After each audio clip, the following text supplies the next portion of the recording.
It really is a matter of what the world's going to look like. Not a joke. Not a joke. Gov, I doubt whether you or I would have ever believed that more people died in New York City and Queens from flooding than in a hurricane in Louisiana when I was down there with the Gov with 178-mile-an-hour wind. More people died. They had flood stages that were up to 20 feet. People dying in basements because they were overflown. And they had tornadoes that headed to the basement. And how many people got killed because they couldn't get out? And folks, there's so much we can do. We can do. And I think even some of my more conservative, I don't want to be flippant, some of my more less believing friends in this notion of global warming are all of a sudden having an altar call, as they say in the southern part of Delaware. They're seeing the Lord because they better see it quickly. We've got to change. And we've got to just build back. We've got to build back better than before. I notice everyone around the world is using that expression now. But it's literal.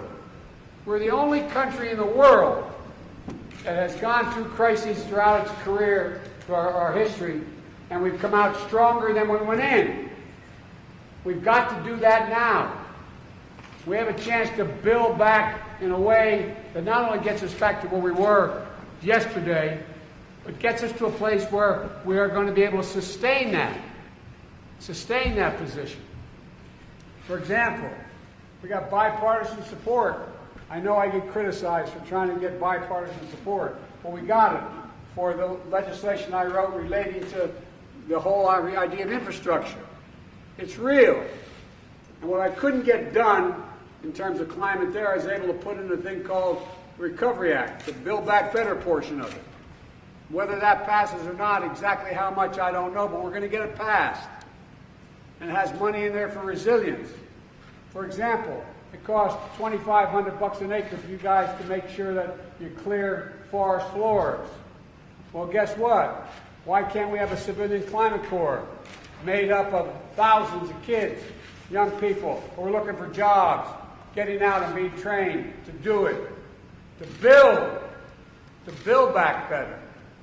Everybody knows if we have resilience, how many times, Governor, you had to shut down electric transmission because of the wires coming down in the forest? Well, we all know if we had extensive battery technology and storage, it'd be a different world. We all know that if we invested in being able to run power lines underground, it costs a hell of a lot more money. But if we made the investment, for every dollar we invest now, we save $6. That's not hyperbole. That is not hyperbole. We spent over $97 billion because of climate change. And we're sitting with our thumb in our, except here. You've been fighting like hell. You've been moving in a way that few states have done. And you know, the total loss, Gov, I think of it in terms of back east, the total loss of fires this past year are larger than the entire state of New Jersey in terms of size. The entire state. Y'all may smile about that, but New Jersey's a big state, man. And it's critically important. That's how much has been lost. And by the way, the smoke from these fires ends up in New York, New Hampshire, ends up, people not only worry, and you have to do it all. Thank God you got a governor who understands there is a COVID crisis, that everybody should be vaccinated. Because guess what? Parents are not only worried now about whether their kids are going to get COVID, the Delta variant, they're worried about whether they can breathe the air. So there's so much we can do. I really mean it from the bottom of my heart. There's so much we can do. It's within our power to do it. Let's not lose this advantage. I was just in a neighboring state called Idaho. Idaho, when I got elected as a 29-year-old senator, was a Republican state. I don't know what the hell happened. Democratic state. Now it's a Republican state. Frank Church, C. Sanders, others were the leading Democrats. But the governors are there. complimentary of your governor, and that we had to have mandates for vaccinations. He's getting a living hell kicked out of him by his Republican colleagues, I think. But that's what he's doing. So there's hope. There's hope. And by the way, FEMA has done such an incredible job across the board. Across the board. I was on the phone today with a guy who's not real crazy about me, the governor of Texas, offering in help for this incoming hurricane. Let me know immediately what you need, when you need it. Don't wait. Don't wait. So folks, we have a chance. We have a chance because of the work you're doing to make some significant change. And literally, I know it sounds like hyperbole, save a generation. Not a joke. Not a joke. We don't stay below 1.5 degrees centigrade in terms of the earth warming. We're in deep trouble. And it's not reversible. It's not like you can go back and start over. Let's go back to go. You can't do it. So what you're doing matters. I think you all realize it, but if you don't realize it, you should. It's incredibly consequential. I just basically came to say thank you, thank you, thank you, thank you.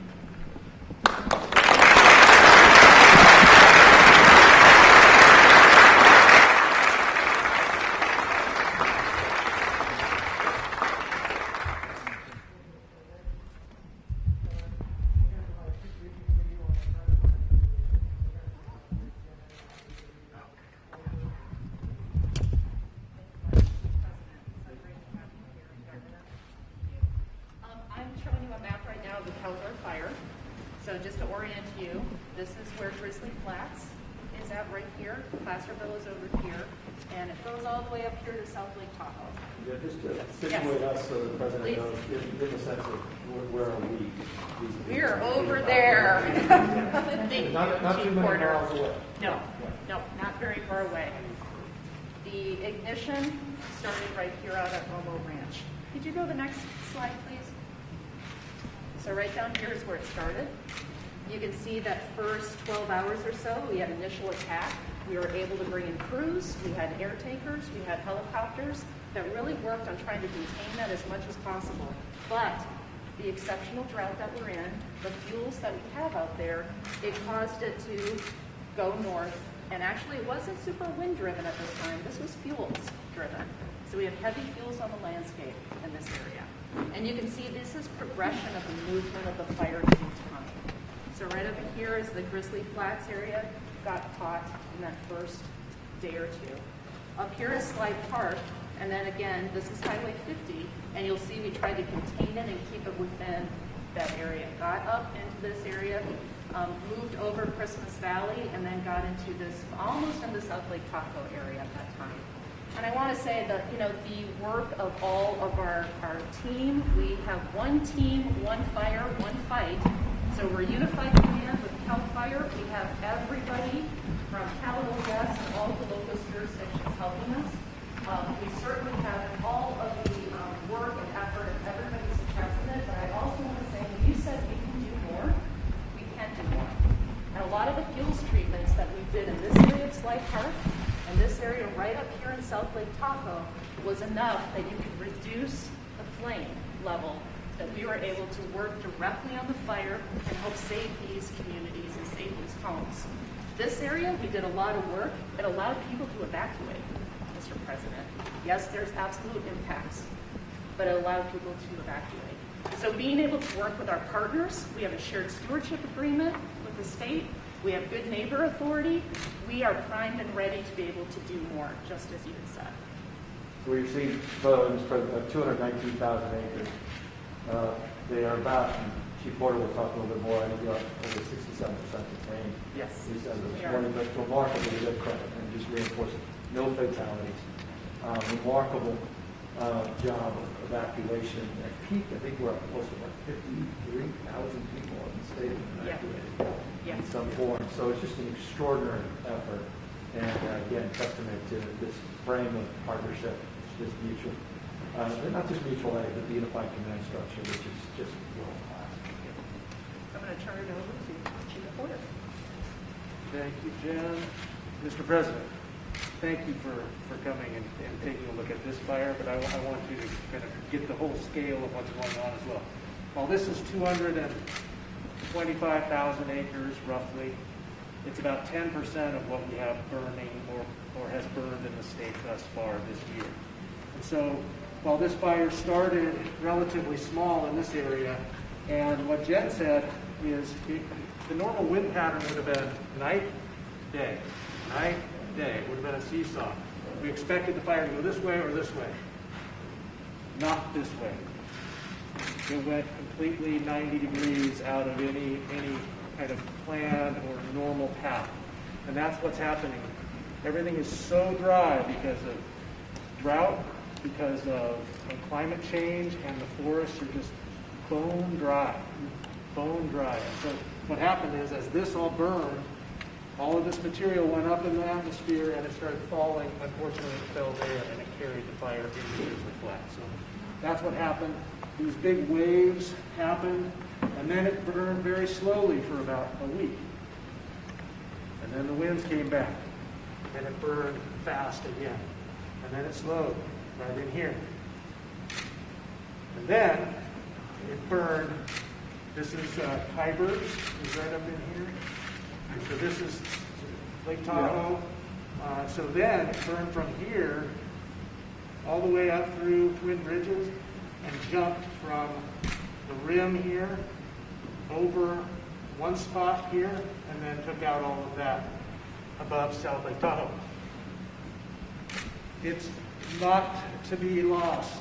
Yep. There is this little jag here. Fuel reduction. Fuels work. Stopped the fire from taking out that part of that community. And then it made us able to direct the fire up and around. Same thing as Jen mentioned here in the Sly Park area. And there are other areas throughout, including the Kirkwood area, that are part of that. Brian, can you go forward?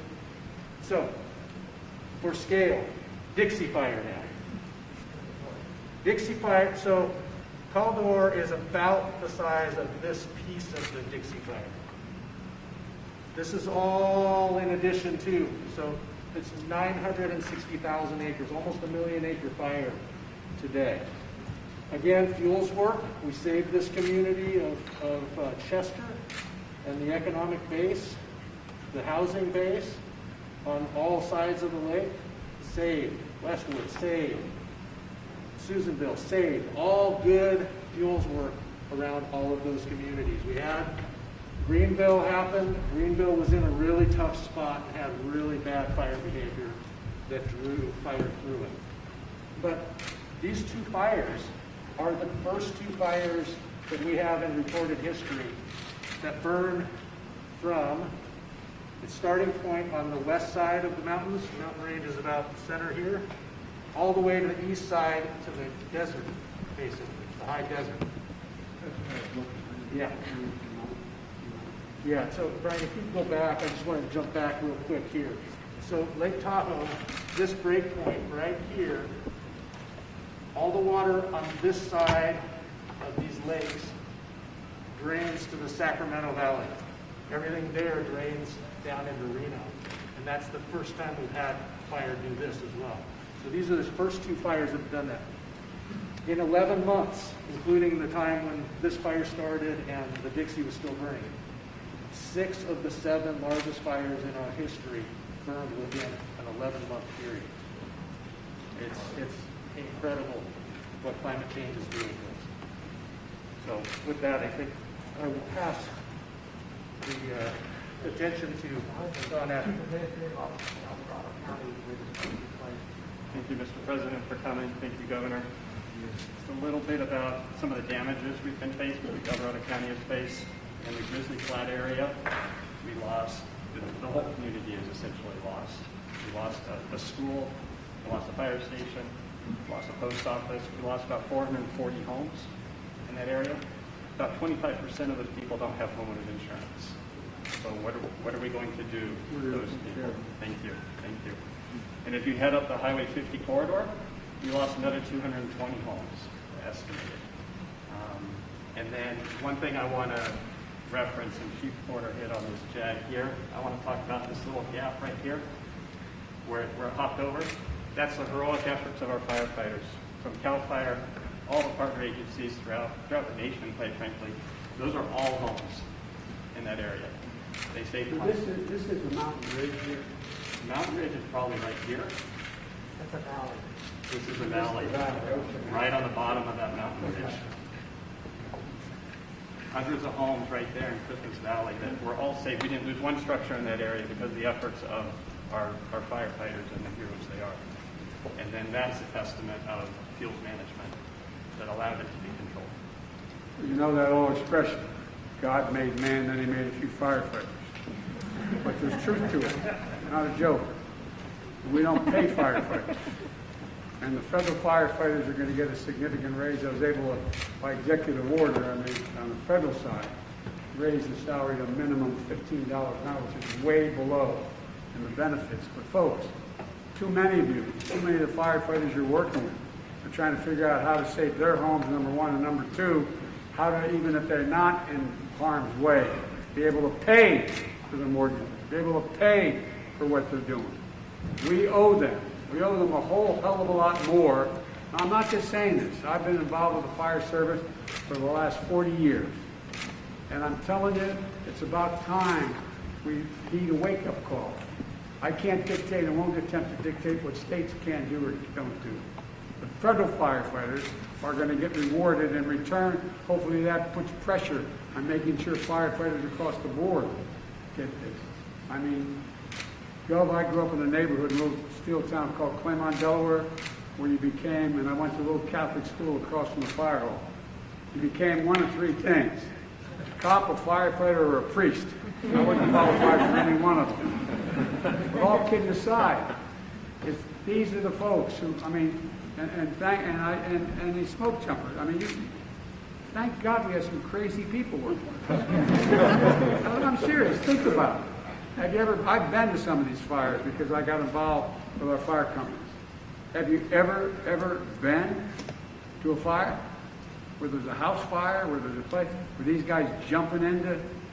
I got a phone call one day, Gov. I was down doing Meet the Press on a Sunday. I commuted every day when I was a senator from Delaware to Washington and back, 260 miles a day. And I was rarely down there on a Sunday, but I was doing Meet the Press. I got a phone call. Lightning strike hit. I live on a little pond, a 10-acre pond that borders my property. Hit a conduit in the side of the hill. Went up underneath and set and fire the internal part of my house. So the air conditioning just was bellowing out smoke. My fire company came, the smoke was so thick, not a joke. And you firefighters, you could not see into the house from the basement floor all the way to the third floor. Not a single thing. And my fire service went and they saved my wife, and as she says, saved the cat, and my 67 Corvette didn't burn. But all kidding aside, what these people do, and you all do, is incredible. And hopefully, when all this is moved in the right direction, we begin to reward, there's not any insult to law enforcement, but more firefighters are injured or died as a percent than police officers do. And police officers, I wouldn't take your job in a heartbeat. But here's the deal. You've got to start to let people know what you do for us, so we can get the kind of support we need to make sure we continue to have this capacity. Because we're going to wear people out. We're going to wear it out because it's not going to be over for a while. So anyway, I just want to say thank you to the firefighters and law enforcement.